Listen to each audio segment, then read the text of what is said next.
Et voilà, de retour sur le plateau, nous sommes avec vous. Si vous êtes à table, on vous souhaite un excellent appétit. Justement, ça tombe bien, on va parler de votre logement.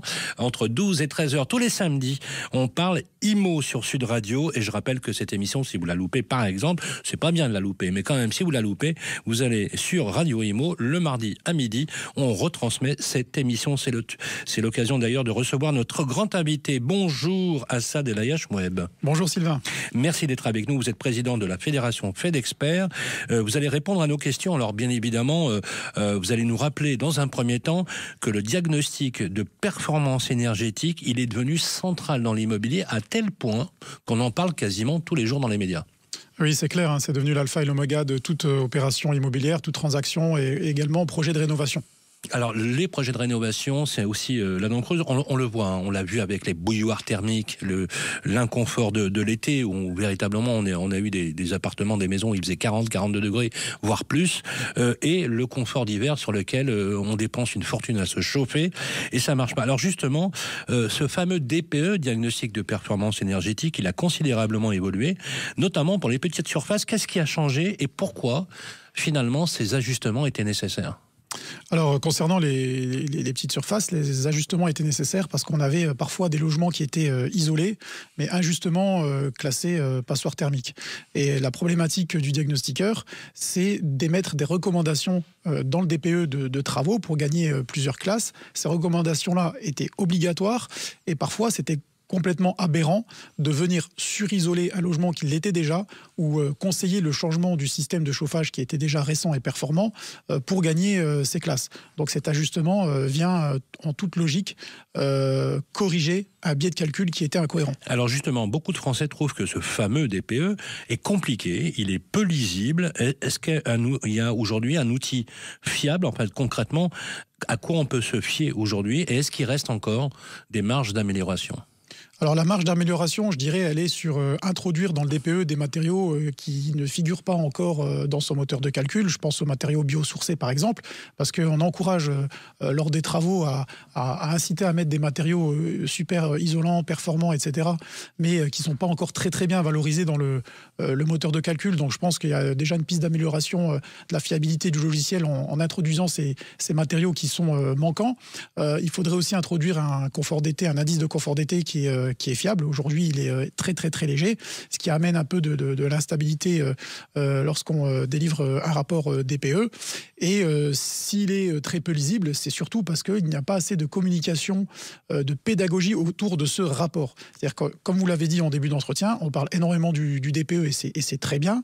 On alerte sur les risques et sa fiabilité, mais derrière, on ne fait pas assez de pédagogie, je dirais, technique pour apprendre à lire un rapport. Bien sûr. Alors justement, merci pour la transition. Concrètement, c'est quoi les obligations pour un propriétaire ou un bailleur en matière de DPE ? Alors les obligations, c'est que déjà le DPE, il est obligatoire, que vous soyez en train de vendre votre logement, en train de le louer ou en train de le rénover. Et il faut savoir que les syndics de copropriété doivent également faire un audit énergétique.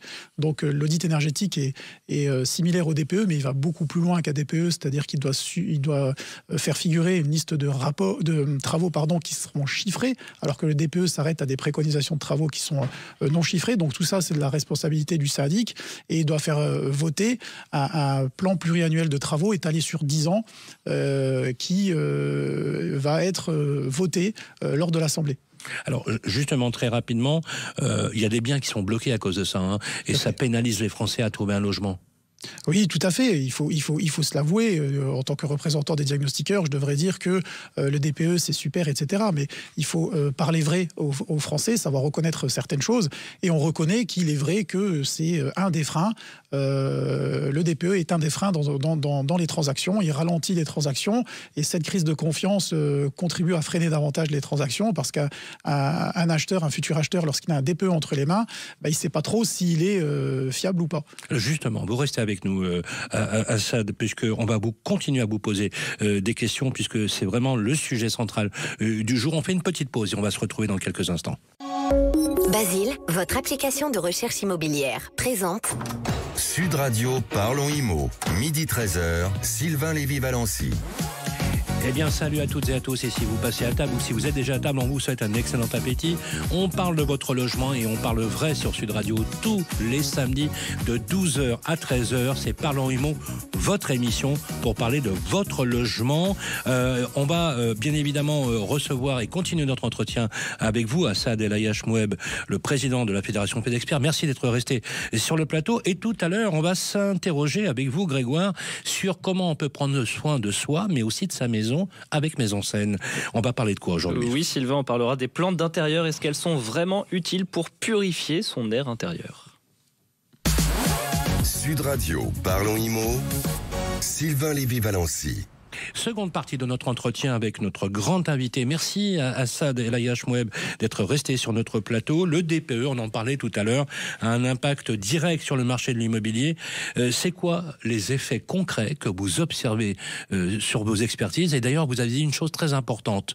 On ne peut pas se fier forcément à tous les diagnostiqueurs. Il y a des conditions préalables de formation, de qualité pour avoir un DPE fiable. Parce que la vraie question, elle est là, c'est d'avoir un DPE qui reflète exactement la note énergétique du logement. C'est ça, c'est-à-dire que le professionnel doit être certifié, Premio, avoir une assurance responsabilité civile professionnelle qui couvre à hauteur d'1 million d'euros à l'année par année de sinistre, et aussi avoir subi des formations continues. Donc déjà, premièrement, c'est pas toujours le cas. Donc ça représente une minorité qui exerce ce sens-là. Moi, je suis propriétaire, je reçois un diagnostiqueur. Comment je m'assure qu'il a tout ça, le gars ? Donc le premier réflexe, c'est d'aller sur le site du ministère, sur l'annuaire, ce qu'on appelle l'annuaire des diagnostiqueurs, vérifier à l'aide de son nom et son prénom s'il il figure bien dans cet annuaire, parce qu'il peut être suspendu ou radié. Donc ça, c'est très important de mais si j'ai pas la possibilité d'aller comme ça là, je fais comment ? On a mis en place prochainement un QR code qui va entrer en vigueur dans les prochaines semaines, où vous pourrez flasher en quelques secondes ce QR code afin de savoir s'il est bien certifié. Ah, ça c'est bien, ça c'est bien. Donc je prends mon téléphone, hop, je flash, et tout de suite je vois si le gars il est au taquet, quoi. C'est ça, mais vous savez pas s'il est assuré ou à jour dans ses opérations de formation continue, et c'est pour ça qu'il faut aller plus loin. Alors justement, pour les locataires comme pour les acheteurs, est-ce que c'est devenu un critère majeur ? Oui, c'est un critère majeur, et on voit aujourd'hui que à l'émission du DPE, d'après nos adhérents, tout de suite après, il y a des réactions, que ce soit du propriétaire ou du locataire. C'est pour ça que ça freine les transactions, hein. Par exemple, vous émettez un DPE derrière, ça va engendrer un audit énergétique, parce que si vous êtes classé EFG, on doit faire en plus du DPE un audit énergétique, donc vous voyez, ça va ralentir la transaction. Donc ça va permettre à l'acheteur peut-être de réfléchir un peu plus, ou peut-être de tomber sur un autre bien et il va se désengager de ce bien-là. Donc justement, les critiques disent que les DPE peuvent alors effectivement avoir un effet de dévalorisation du logement. Hein. À l'inverse, ça peut donner des bons résultats, et c'est pas forcément toujours la note juste. On nous avait dit qu'effectivement on pouvait s'assurer, parce qu'effectivement le propriétaire qui va vendre, il a tout intérêt à donner une note, à vouloir avoir une note favorable. Ça arrive pas, ça, des arrangements entre amis. Si, ça arrive, et c'est pour ça que le DPE a été rendu opposable en 2021, et qu'aujourd'hui il y a une explosion des litiges à ce niveau-là, et c'est pour ça aussi qu'on demande à ce que... Opposition, ça veut dire quoi ? Expliquons aux Français. Opposition, c'est si vous avez un DPE entre les mains pour lequel on vous a signifié qu'il y avait des irrégularités autour de ce DPE, vous pouvez saisir le tribunal. Un immense merci à Assad El Ayache Moueb. Je rappelle que vous êtes le président de la Fédération FedExpert en France, mais également en Europe. Merci.